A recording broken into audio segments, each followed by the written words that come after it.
should actually make stock motion video. They're properly told narratives. What do you mean?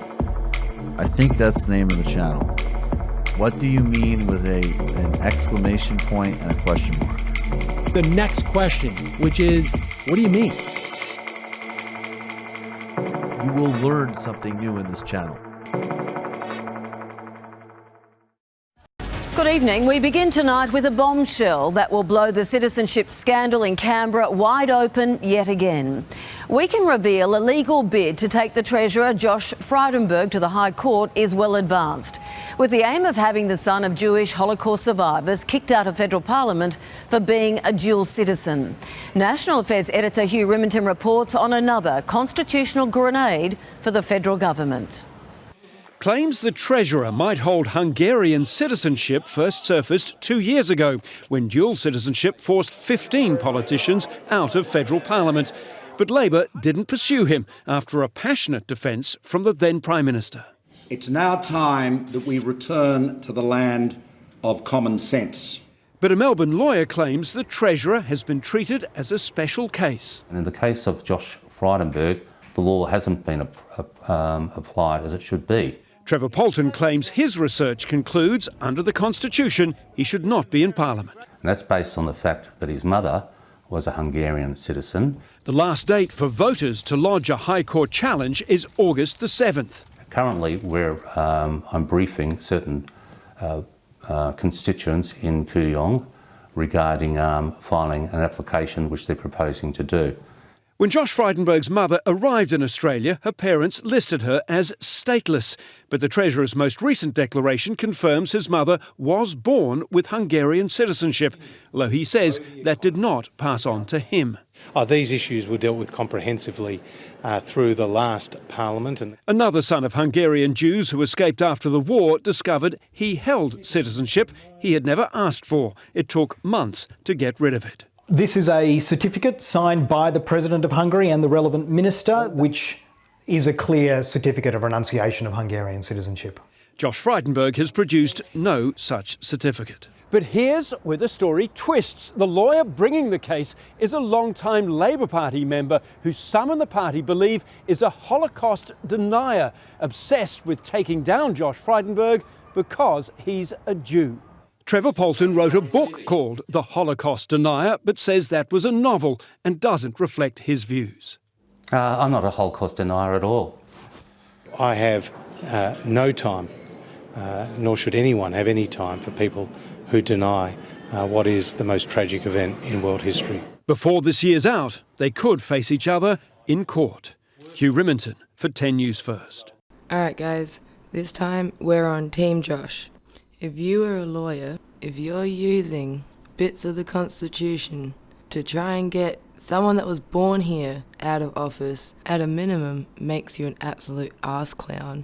But Josh being Jewish and that seeming to be your drive, and that's what you went for, pretty sure that does make you anti-Semitic, because me knowing that that's a possibility that could happen to Josh makes me just want to amend it so that cannot happen to him, because he's as Australian as they get, and our democracy got him in that position. And good, they go after politicians because of their voting record, or if they're or a hairdo, or anyone that donates to their party. This paired with a book called The Holocaust Denier, and then writing submissions which are very tricky with the wording. It kind of starts off with, probably should amend a part of the Racial Discrimination Act about language, but if you don't, you need to change all of this history taught about the Holocaust in schools.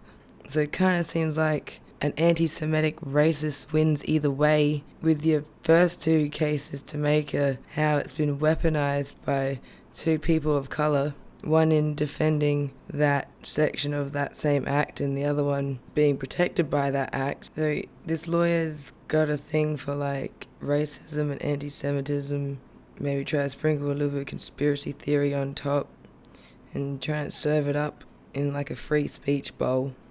When somebody tries to make the argument that the numbers are wrong when it comes to the number of deaths in the Holocaust because many of them starved and weren't physically killed by another person, is absolutely ridiculous. And it's like, why did they starve? And when you get all pedantic about minor details and things about Hitler, to proclaim that you went to university to study Hitler, claim that the real victims of this discrimination act are the poor Germans after the Holocaust being taught in schools. Now they're perceived as the evil Germans. And I think Trevor may have given away a position. Here's my little theory, right?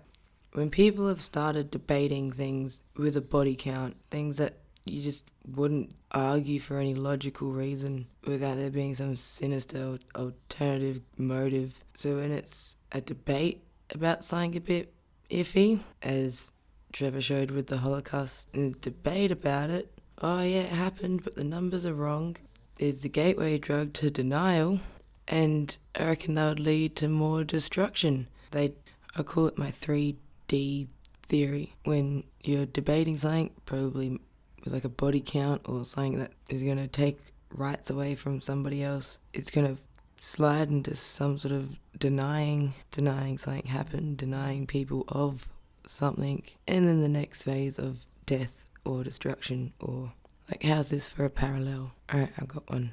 Supposedly debate the gun laws in America. They debated them and it got turned into denying that's even the issue, and then just denying any particular aspect is involved at all, and then the continued destruction and death. I'll leave it at this. With disqualifying people from the Australian Parliament in regards to foreign citizenship, argue that is because of loyalty to the country, expected betrayals, and like, I never would think Josh is any sort of treasonous. He's not a great treasurer, but he's well within the laws of logic and reason to be in the position he's in. He was born here. If we're gonna have these parliament things and government stuff, I think where you're born should weigh in a little bit more of a forgotten certificates because people were fleeing wars. And what a great lawyer, wanting to amend one section of an act because it protects people from being abused, but it's got no problem using a part of the Constitution to kick someone who was born in Australia off of their elected seat. So, fuck you, Trevor. You look like that guy that's from that Hannibal Lecter movie years after he cut his own face off. Can I keep me